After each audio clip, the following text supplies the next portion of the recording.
Jharkhand CM పదవికి చంపై సోరెన్ రాజీనామా చేశారు. రాంచీలోని రాజ్ భవన్లో గవర్నర్ సిపి రాధాకృష్ణన్ కు రాజీనామాను సమర్పించారు. జేఎంఎం ప్రెసిడెంట్ హేమంత్ సోరెన్ ప్రభుత్వాన్ని ఏర్పాటు చేయడానికి ముందుకు రావడంతో చంపై సోరెన్ రాజీనామా చేశారు. అంతకుముందు మాజీ సీఎం హేమంత్ సోరెన్ నివాసంలో ఇండియా బ్లాక్ ఎమ్మెల్యేల అఖిలపక్ష సమావేశం జరిగింది. ఈ సమావేశంలో జార్ఖండ్ సీఎంగా తిరిగి బాధ్యతలు చేపట్టేందుకు హేమంత్ సోరెన్ ను ఎన్నుకున్నారు ఎమ్మెల్యేలు.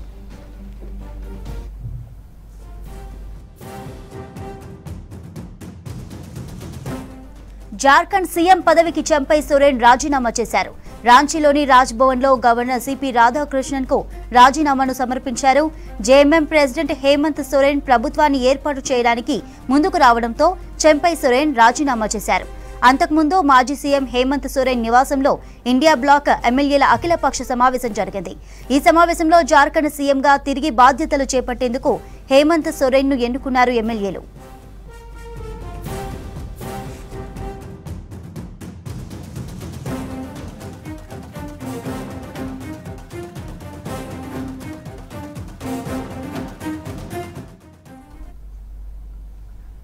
కేబినెట్ విస్తరణ పూర్తిగా హైకమాండ్ నిర్ణయిస్తుందన్నారు డిప్యూటీ సీఎం బట్టి విక్రమార్క.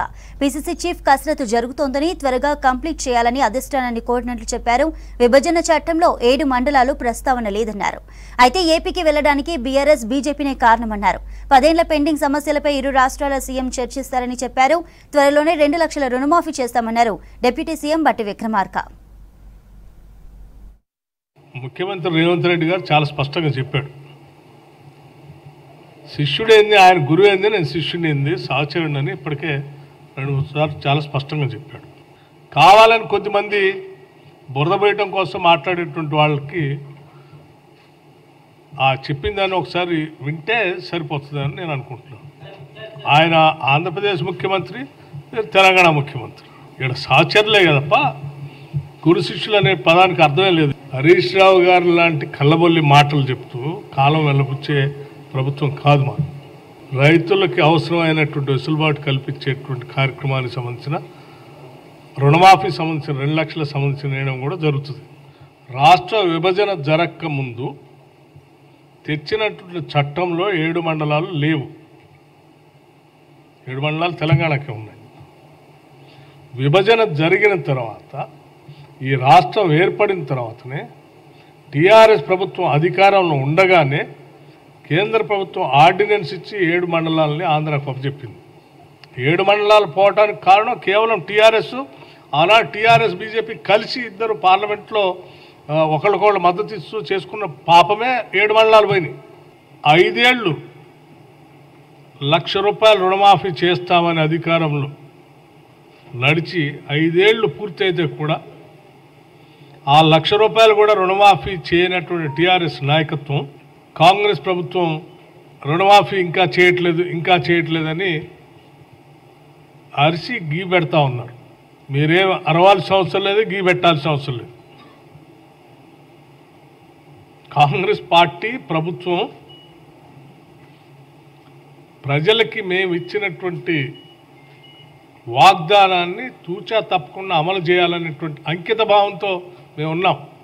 అలాగే రైతు భరోసా సంబంధించి కూడా మేము రైతు బంధు నుంచి రైతు భరోసా చేసే ప్రక్రియలో ఇచ్చే రైతు భరోసా మొత్తం కూడా పూర్తి స్థాయిలో వ్యవసాయాన్ని అభివృద్ధి చేయడం కోసం రైతాంగ సోదరులకి అందించాలనేటువంటి పట్టుదలతో ఉన్నాం. రైతు భరోసా సంబంధించి రాష్ట్ర ప్రభుత్వం మీరు నిన్న చూసుంటారు, ఒక సబ్ కమిటీ కూడా నియమించింది. సో విధి విధానాలు నిర్ణయించేటప్పుడు మేము సొంతగా నిర్ణయాలు చేయదలుచుకోలేదు. అందరి అభిప్రాయాలు తీసుకున్న తర్వాత ఆ అభిప్రాయాలన్నింటినీ కూడా కూలంకషంగా కూర్చి డెఫినెట్గా రేపు పొద్దున జరిగేటువంటి బడ్జెట్ సమావేశాల లోపలనే ఒక రిపోర్ట్ ప్రభుత్వానికి ఇచ్చి ఆ రిపోర్ట్ని అసెంబ్లీలో చర్చకు పెట్టి అంతిమంగా అందరం చర్చించిన తర్వాత విధి విధానాలు రూపకల్పన చేసి దాన్ని కూడా చేస్తాం. ఒక రైతు ఆత్మహత్య చేసుకోవటం చాలా బాధాకరమైంది. ఎవరు ప్రోత్సహించారు, ఎందుకు జరిగింది, ఎవరున్నారు దీని వెనుక అనేది చాలా స్పష్టంగా లోతుగా స్టడీ చేసి రిపోర్ట్ సబ్మిట్ చేయటమే కాదు, అలా అటువంటి ఎవరైనా ఉంటే చట్ట ప్రకారం కఠినంగా చర్యలు తీసుకోవాలని కూడా ఎప్పటికే ప్రభుత్వ పరంగా ఆదేశాలు ఇచ్చాం. ఎవరున్నా ఎవరిని ఉపేక్షించేది లేదు, వదిలిపెట్టేది కూడా లేదు. హైదరాబాద్ సెక్రటేరియట్లో మంత్రి తుమ్మల నాగేశ్వరరావు ఆధ్వర్యంలో సమీక్ష సమావేశం నిర్వహించారు. ఈ సమావేశంలో చేనేత పరిశ్రమ సెక్రటరీ శైలజా రామయ్యార్, కార్మిక సంఘం అధ్యక్షులు, కార్మికులు పాల్గొన్నారు. పలు అంశాలపై అధికారులకు కీలక సూచనలు చేశారు మంత్రి తుమ్మల.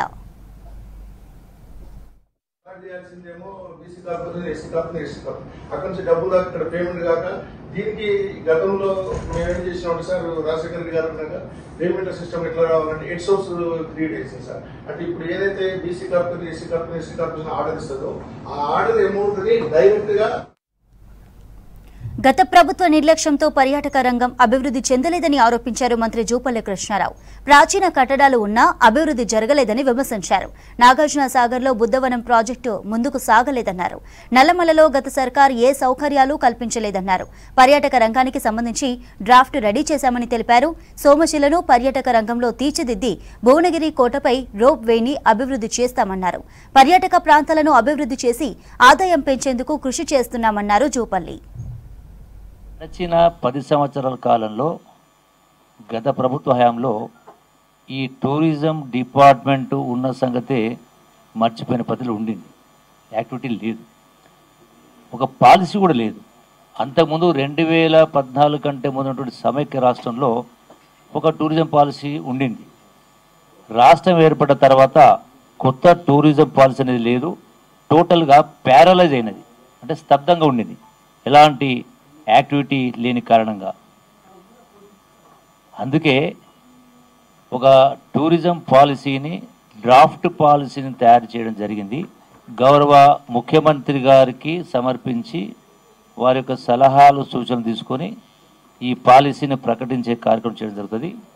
కానీ మన రాష్ట్రంలో, మన దేశంలో ఎన్నో వనరులు ఉన్నా కూడా మనం ఆ దిశగా ప్రయత్నాలు జరగలేదు. ఈ అన్ని వనరులు ఉపయోగించుకొని పబ్లిక్ ప్రైవేట్ పార్ట్నర్షిప్తో సహా ఎన్ని మార్గాలు ఉంటే అన్ని మార్గాల్లో వీటిని ప్రపోర్షనట్గా, అంటే ప్రైవేటుకు ధీటుగా కంపీట్ చేసే పద్ధతిలో రాష్ట్ర ఆదాయాన్ని పెంచే కార్యక్రమం చేస్తూ అన్ని వర్గాల ప్రజలకు, అంటే higher class, middle class, lower class, ఈ అన్ని వర్గాలకు అన్ని రకాల వసతులు, హంగులు కల్పించే పద్ధతిలో మేము ఆ దిశగా ముందుకు పోతా ఉన్నాం. ఆ టూరిజం తీసుకుంటే ఇలా నాగార్జున సాగర్ బుద్ధవనం ప్రాజెక్ట్ ఉంది. దీన్ని ప్రపంచ ప్రఖ్యాతిగాంచినటువంటి బౌద్ధగయ ఏదైతే ఉందో వింటా ఉన్నామో, అంటే ఆ బౌద్ధగయ తరహాలో అంతటి ప్రాచుర్యం వచ్చే విధంగా, అంత ప్రఖ్యాతి వచ్చే విధంగా దాన్ని అభివృద్ధి చేసే కార్యక్రమం చేస్తాం. అట్లాగే ఈరోజున నల్లమల ఫారెస్ట్ ఉంది, ఎకో టూరిజం కావచ్చు, సఫారీ కావచ్చు, బ్యూటిఫుల్ వ్యూ పాయింట్స్ ఉన్నాయి. ఎవరైనా వస్తే ఒక రోజు 2 రోజులు గడపాలంటే ఎటువంటి ఫెసిలిటీస్ లేవు. సో వాటన్నిటి క్రియేట్ చేస్తూ దాన్ని కూడా డెవలప్ చేయడం. అట్లాగే ఇలా సోమశిల అంటే కృష్ణా బ్యాక్ వాటర్స్ 150 కిలోమీటర్ల నిడివి, అది 150 కిలోమీటర్స్, 160 కిలోమీటర్ల లెంత్ ఉంది.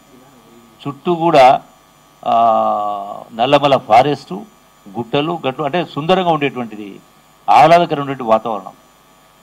సో అక్కడ బోటింగ్, అక్కడి నుంచి శ్రీశైలం దాకా బోటింగ్ పోవచ్చు, రోప్ వే చేయవచ్చు, వాటర్ స్పోర్ట్ చేయవచ్చు.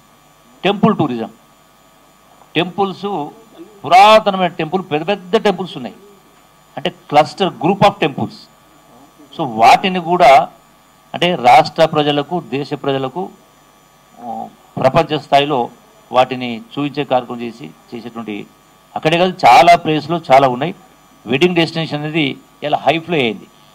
సో అటువంటి వాతావరణం మన పల్లెల్లో కూడా ఒక మంచి ప్లేస్ సెలెక్ట్ చేసి అక్కడ కూడా వెడ్డింగ్ టూరిజం డెవలప్. సమస్యలతో ఇబ్బంది పడుతున్న ప్రజలు రాష్ట్రం నలుమూలల నుంచి హైదరాబాద్లోని మహాత్మా జ్యోతి బాపులే ప్రజాభవన్కు క్యూ కడుతున్నారు. తమ సమస్యలను ప్రభుత్వం దృష్టికి తీసుకొస్తే త్వరగా పరిష్కారం అవుతాయని ఆశతో ఉదయం నుంచే ప్రజాభవన్కు తరలి వస్తున్నారు. దీంతో అధికారులు కూడా ఏర్పాట్లు చేసి దరఖాస్తులను తీసుకుంటున్నారు. అయితే కొన్ని సమస్యలు ఎన్నిసార్లు తిరిగినా పరిష్కారం చేయడం లేదని ఆవేదన వ్యక్తం చేస్తూ త్వరగా పరిష్కరించాలని కోరుతున్నారు ప్రజలు.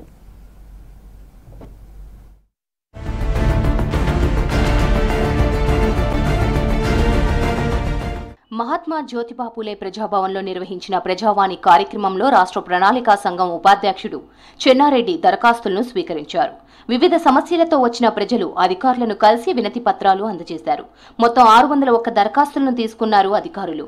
అందులో రెవెన్యూ సమస్యలపై 142, పౌర సరఫరాల శాఖపై 87, మున్సిపల్ శాఖపై 53, హోం శాఖపై 47 దరఖాస్తులు, పంచాయతీరాజ్ గ్రామీణాభివృద్ధి శాఖకు సంబంధించి 52, ఇతర శాఖలకు సంబంధించి 220 దరఖాస్తులు అందినట్లు అధికారులు తెలిపారు.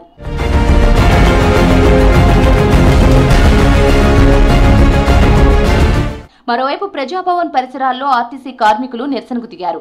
గత ప్రభుత్వ హయాంలో చిన్న చిన్న తప్పులను సాకులుగా చూపి 100 మందిని ఉద్యోగం నుంచి తొలగించిందన్నారు కార్మికులు. కాంగ్రెస్ ప్రభుత్వం తమకు న్యాయం చేయాలని ప్రజాభవన్ కు వచ్చి నిరసనకు దిగారు. తమ ఉద్యోగాలు ఇవ్వాలని రాష్ట్ర ప్రణాళికా సంఘం ఉపాధ్యక్షుడు చెన్నారెడ్డి నోడల్ ఆఫీసర్ దివ్యను కోరారు.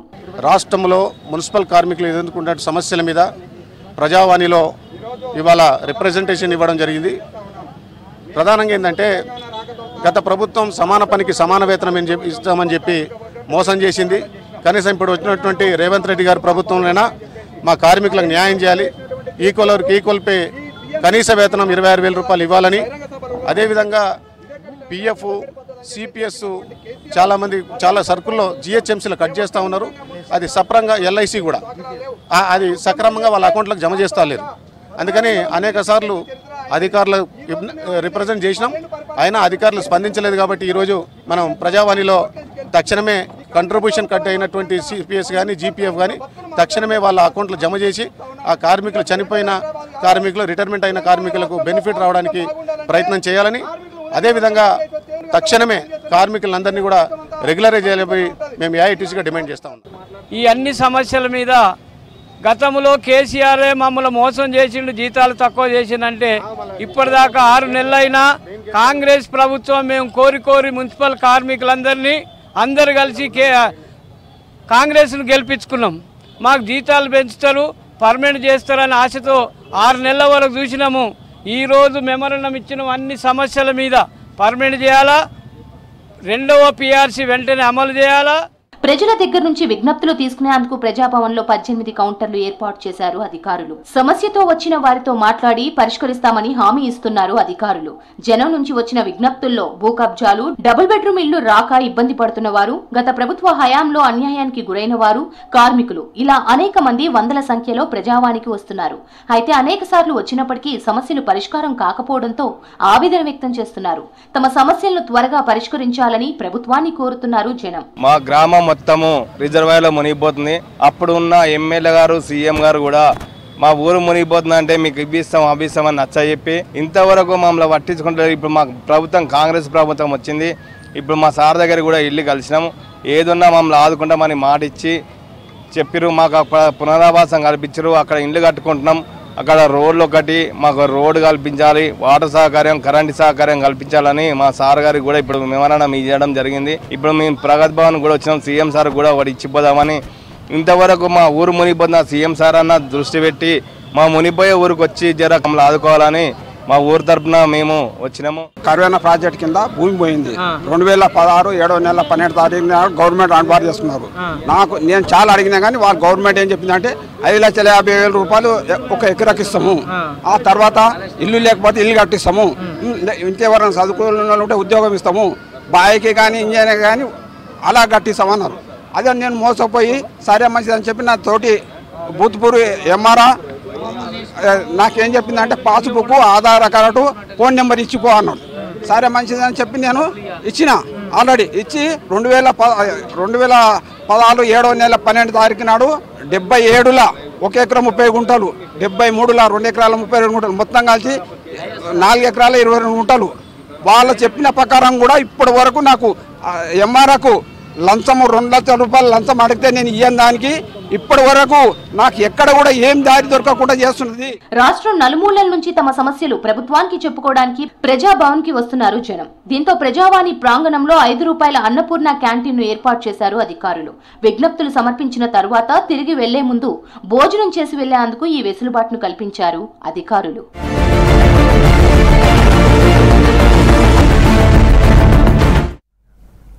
అందంగా కనిపించడం కోసం ఎంత ధర ఉన్నా సరే బ్యూటీ ప్రొడక్ట్స్ ని కొంటున్నారు కొంతమంది ప్రజలు. అయితే ఈ ప్రొడక్ట్స్ ఎక్కువ రోజులు వాడడం వల్ల వచ్చే సౌందర్యం కంటే అనారోగ్య సమస్యలే ఎక్కువగా ఉన్నాయంటున్నారు వైద్యులు. చర్మ సమస్యలతో పాటు క్యాన్సర్ బారిన పడే అవకాశం ఉందని వైద్య నిపుణులు హెచ్చరిస్తున్నారు.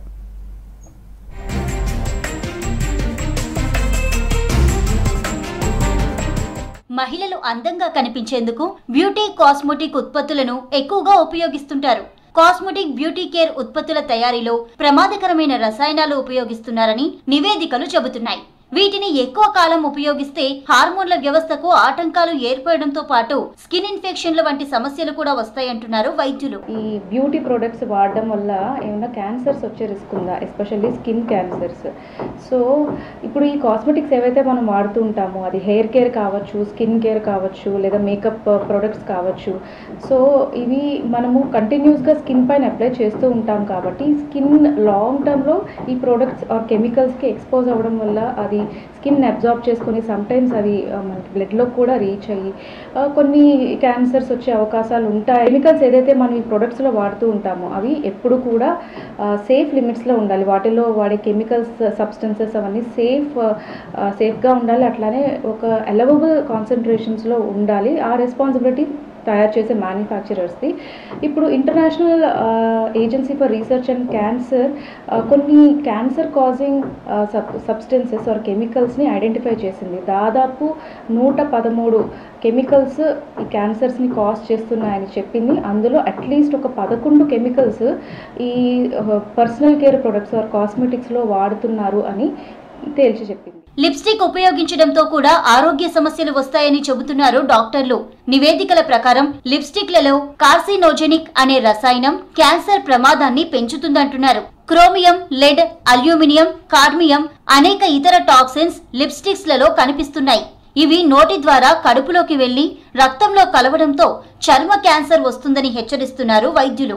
బ్యూటీ ప్రొడక్ట్స్ కొనేటప్పుడు దాని వెనుక భాగంలో ఉన్న లేబుల్ ని చూడాలని, క్యాన్సర్ ను ప్రేరేపించే రసాయనాలు ఉంటే కొనవద్దంటున్నారు వైద్యులు. ఎలాంటి రసాయనాలు కలపని ఆర్గానిక్ బ్యూటీ ప్రొడక్ట్స్ ను ఉపయోగించాలని సూచిస్తున్నారు. బ్యూటీ ప్రొడక్ట్స్ అవసరం ఉంటేనే వాడాలని, ఎక్కువగా ఉపయోగించడం మంచిది కాదంటున్నారు డెర్మటాలజిస్టులు. సో మనకి ఇండియాలో ఉన్న రెగ్యులేటరీ బాడీస్ వీటి లిమిట్స్ని కానీ వీటిని రెస్ట్రిక్ట్ చేయడం స్కిన్ కేర్ ప్రొడక్ట్స్లో అవన్నీ చూసుకుంటూ ఉంటుంది. అయినప్పటికీ కూడా మనం కేర్ఫుల్గానే ఉండాలి. అండ్ వీటిని లాంగ్ టర్మ్లో యూజ్ చేయడం వల్ల క్యాన్సర్స్ వచ్చే రిస్క్ లేదు అని మనం కొట్టిపాడేయడానికి లేదు. బట్ ఎప్పుడు కూడా మనం జాగ్రత్తగానే ఉండాలి. ప్రొడక్ట్స్ మనం కేర్ఫుల్గానే యూజ్ చేసుకుంటూ ఉండాలి. అయితే ఇవి క్యాన్సర్సే కాకుండా ఇంకేమన్నా హెల్త్ ప్రాబ్లమ్స్ కాజ్ చేస్తుందా అని అంటే కనుక కొన్నిసార్లు ఇందులో వాడే ఫ్రాగ్రెన్సెస్ కానీ, హెయిర్ డైస్, డియోడ్రెంట్స్ వీటి వల్ల కొన్ని అలర్జిక్ రియాక్షన్స్ రావచ్చు. ఈ థాలెట్స్ అనేవి మనకి ఫ్రాగ్రెన్సెస్లోను, నెయిల్ పాలిష్లోను యూజ్ చేస్తూ ఉంటారు. సో దీనివల్ల కొన్ని డెవలప్మెంటల్ ప్రాబ్లమ్స్ కానీ, రిప్రొడక్టివ్ ప్రాబ్లమ్స్ కానీ వస్తాయి అని చెప్పి యానిమల్ స్టడీస్లో అయితే తేలింది. అందం కోసం బ్యూటీ ప్రొడక్ట్స్ ను అధికంగా వాడితే క్యాన్సర్ వచ్చే ప్రమాదం ఉందని హెచ్చరిస్తున్నారు వైద్య నిపుణులు.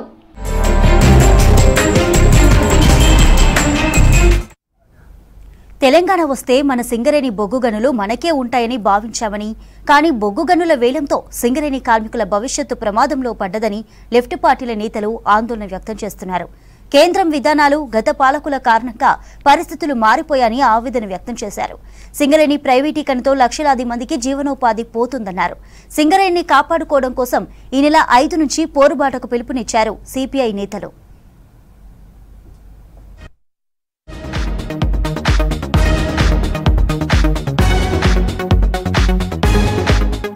సింగరేణి వేలానికి వ్యతిరేకంగా జూలై 5న కోల్ బెల్ట్ బంద్కు పిలుపునిచ్చింది సిపిఐ. రాజకీయాలకు అతీతంగా సింగరేణి పరిరక్షణకు చేసే ఉద్యమానికి ప్రతి ఒక్కరూ కదలి రావాలన్నారు. రాష్ట్ర వ్యాప్తంగా 15 రోజుల పాటు నిరాహార దీక్షలు, కలెక్టరేట్లను ముట్టడిస్తామని ప్రకటించారు. సింగరేణి లేకపోతే బొగ్గు ఆధారిత పరిశ్రమలకు తీవ్ర నష్టం వాటిల్లుతుందన్నారు. సింగరేణి లేని తెలంగాణను ఊహించుకోలేమని స్పష్టం చేశారు సిపిఐ నేతలు. సింగరేణిపై తెలంగాణ ఉద్యమంలో ఇచ్చిన మాటకు వ్యతిరేకంగా కేసీఆర్ పాలన సాగించారని విమర్శించారు CPI MLA Koonanneni Sambasivarao. Mines and minerals సవరణ చట్టం 2015 ద్వారా బొగ్గు గనులు రాష్ట్ర ప్రభుత్వం చేతుల్లో నుంచి ప్రైవేటు పరమయ్యాయన్నారు. ఆ చట్టంతోనే అదానీ అంబానీలకు బొగ్గు గనులను అప్పగించేందుకు కేంద్ర ప్రభుత్వం కుట్ర చేసిందన్నారు. నాటి సీఎం కేసీఆర్ కేంద్రానికి సహకరించారని విమర్శించారు కూనంనేని. కేసీఆర్ ఆనాడు చేసిన పాపమే ఇప్పుడు సింగరేణికి శాపంగా మారిందన్నారు. చెప్పినటువంటి కేసీఆర్ 2015లో కేంద్రం ఒక చట్టం చేసింది. ఆ చట్టం ఏంటంటే MMDRA, అంటే mines and minerals regulatory development act. ఆ చట్టం ప్రకారంగా సింగరేణి కానీ ఏ ప్రభుత్వ రంగ సంస్థ పైన కానీ ఇక ఎవరికి కూడా హక్కు లేదు. అది కేంద్ర పరిధిలోకి వెళ్ళేది. కనీసం ప్రొటెస్ట్ కూడా చెప్పలేదు కేసీఆర్. అప్పుడు చేతులు ఎత్తాడు. కేసీఆర్ ఆనాడు చేసిన పాపమే ఈనాడు తెలంగాణకి అది పెద్ద శాపంగా మారింది. సింగరేణి మనుగడ ప్రమాదంలో పడ్డదన్నారు సిపిఐ నేతలు. సింగరేణి బొగ్గు గనుల ప్రైవేటీకరణ వల్ల బొగ్గు ధరతో పాటు విద్యుత్, సిమెంట్, ఇనుము ధరలు పెరిగి ప్రజలపై భారం పడుతుందని ఆందోళన వ్యక్తం చేశారు. బొగ్గు గనుల వేలం విషయంలో రాష్ట్ర ప్రభుత్వం ప్రజల అభీష్టానికి అనుగుణంగా వ్యవహరించాలని, కేంద్రంతో పోరాడాలని సూచించారు లెఫ్ట్ పార్టీల నేతలు. 2015లో ఉన్న చట్టం అత్యంత ప్రమాదకరమైన చట్టం. మన ఆస్తిని ఆనాడే రాసి ఇచ్చినట్లు కేంద్ర ప్రభుత్వాన్ని రాసి ఇచ్చేశాడు కేసీఆర్. దాని తర్వాత ఆ కాలం నుంచి కూడా కనీసం ఉన్న మైన్స్ బాగా జాగ్రత్తగా ప్రభుత్వ రంగంలో నడిపాడా అంటే టోటల్గా 80% ఇవాళ లోపల ఉన్నటువంటి వాళ్ళందరూ కూడా ప్రైవేటు పర్మనెంట్ ఉద్యోగస్తులు కాదు. ఈవెన్ కోల్ తీసేది కూడా ప్రైవేట్ వ్యక్తులతోనే తీపిస్తున్నాడు. తెలంగాణకే తలమానికమైన సింగరేణి వేలంలో రాష్ట్ర ప్రభుత్వం నిలబడాలని సూచించారు సిపిఐ నేతలు. ఈ నెల 5 నుంచి చేపట్టే కోల్ బెల్ట్ బంద్కు అన్ని పార్టీలు మద్దతు తెలపాలని కోరారు నేతలు.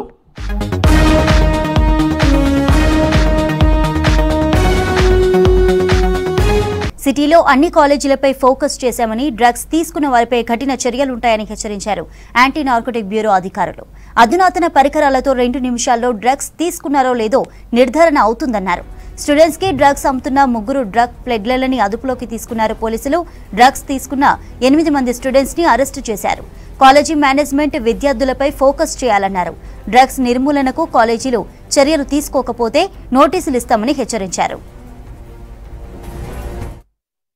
Information initially మాకు TGANB నుంచి we had gotten some information regarding ఇట్లా డ్రగ్స్ కన్జ్యూమ్ చేస్తున్నారు అని, కొంచెం యంగ్స్టర్స్ అట్ కన్జ్యూమింగ్ డ్రగ్స్ అని కొన్ని details we had received some inputs. ఆ ఇన్పుట్స్ని బేస్ చేసుకొని in coordination Karkhana police team has develop those leads. దాంట్లో మాకు ఒక ఫ్యూ కన్జ్యూమర్ డీటెయిల్స్ వచ్చినాయి. వీళ్ళందరూ are under the age of 30 and some of them are under the age of 20. So ఈ 8 పర్సన్స్ని 8 కన్జ్యూమర్స్ని వీ అప్రిహెండెడ్ దెమ్. వాళ్ళతో మాట్లాడినప్పుడు they have all of them have tested positive. అప్పుడు ఎక్కడి నుంచి వచ్చినాయి అని ఆ ఇన్ఫర్మేషన్ వర్కౌట్ చేస్తున్నప్పుడు they have given the names of through information ఒక 3 పెడ్లర్స్ని మేము పట్టుకున్నాం. ఈ పెడ్లర్స్ వచ్చేసి Mohammed Akram, CS Pranay and Rohan Williams. ఈ 3 పెడ్లర్స్ని పట్టుకుంటే వీళ్ళు ఇప్పుడు మాకు తెలిసింది ఏంటంటే గాంజా, దెన్ ఓజీ అంటారు డ్రగ్, అండ్ LSD బ్లాట్స్, ఇట్లాంటి డ్రగ్స్ దే ఆర్ కన్జ్యూమింగ్ అని తెలుసు. Consuming as well as peddling, actively peddling అని తెలిసింది మాకు ఇన్ఫర్మేషన్. ఫర్దర్ ఇన్వెస్టిగేషన్ చేస్తున్నాం ఈ కేసులో. దీంట్లో మాకు బేసిక్లీ తెలిసిన ఇన్ఫర్మేషన్ ప్రకారం these are all most of them the consumers are college going students are just recently passed out from college students. So వాళ్ళు ఇట్లాంటి డ్రగ్స్కి ఎక్కువ అడిక్ట్ అవుతున్నారని రీసెంట్గా కూడా చాలా దీని మీద చర్చలు అయినాయి ప్రెస్లో కూడా, and otherwise in society it is going on. So we're especially focusing on them. మాజీ ఎంపీ నామా నాగేశ్వరరావుకి చెందిన ఓ కంపెనీలో తనిఖీలు నిర్వహించారు కోల్కతా పోలీసులు. జూబ్లీహిల్స్లోని మధుకాన్ కంపెనీలో రైడ్స్ చేశారు. 2022లో నమోదైన చీటింగ్ కేసులో భాగంగా సోదాలు చేశారు. మధుకాన్ కన్స్ట్రక్షన్స్ కార్యాలయంతో పాటు నామా నాగేశ్వరరావు ఇంట్లోనూ సోదాలు చేశారు పోలీసులు.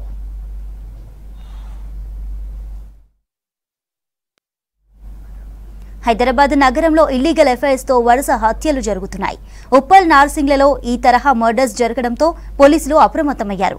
నిర్మానుష్య శివారు ప్రాంతాలను టార్గెట్ గా చేసుకుని హత్యలకు పాల్పడుతున్నారు. సిటీలో రాత్రి వేళల్లో పెట్రోలింగ్ చేస్తున్నామని నిఘా కూడా పెంచామంటున్నారు పోలీసులు. వివాహేతర సంబంధాల హత్యలపై ఉప్పల్ సీఐ ఎలక్షన్ రెడ్డితో అజయ్ ఫేస్ టు ఫేస్.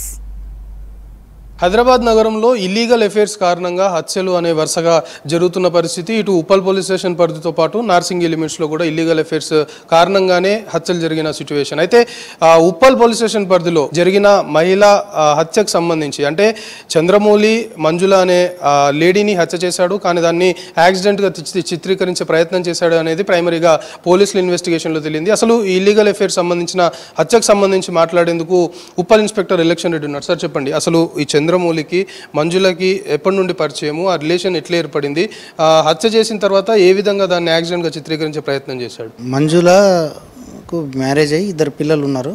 అదేవిధంగా చంద్రమౌళికి కూడా మ్యారేజ్ అయింది, 2 పిల్లలు ఉన్నారు. ఇతను రియల్ ఎస్టేట్ బిజినెస్ చేస్తాడు. రియల్ ఎస్టేట్ ఒక సంస్థలో ఏజెంట్గా పనిచేస్తాడు. వీళ్ళిద్దరి మధ్యలో గత 3 సంవత్సరాలుగా పరిచయం ఉంది. ఆ పరిచయమే అక్రమ సంబంధానికి కూడా దారితీసింది.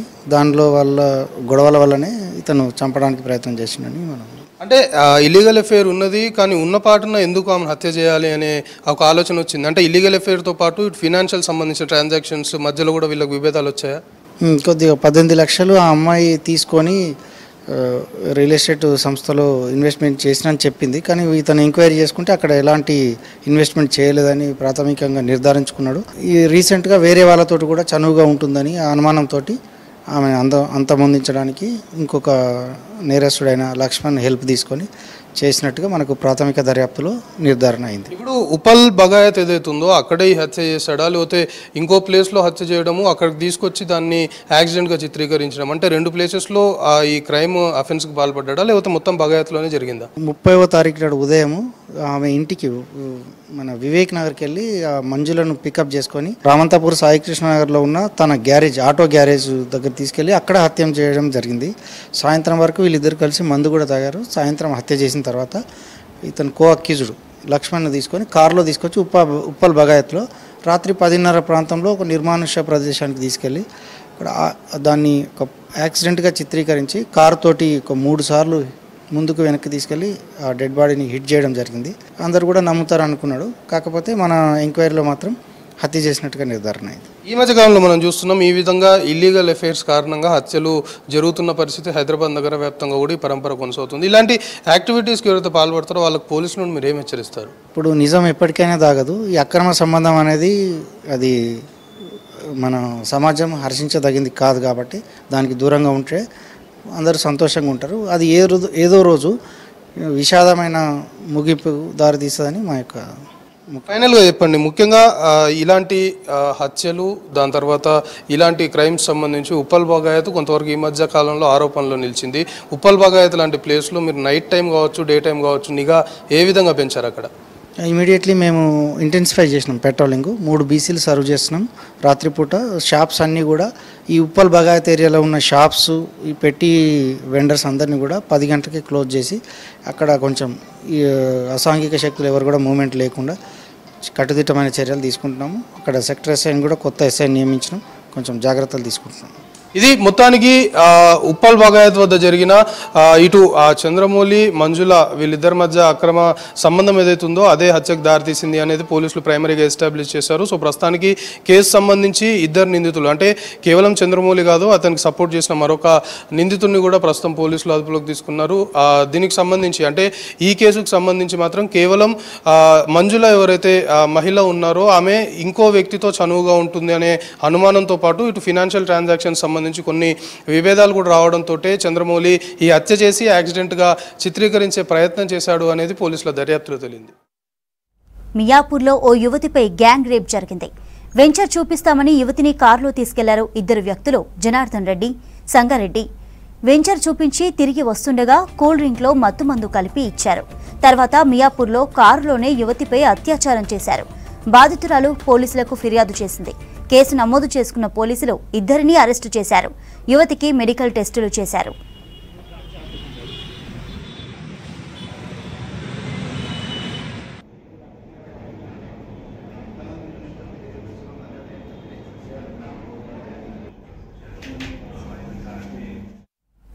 ఇవి మన Hyderabad updates. Stay tune to V6 news as it is.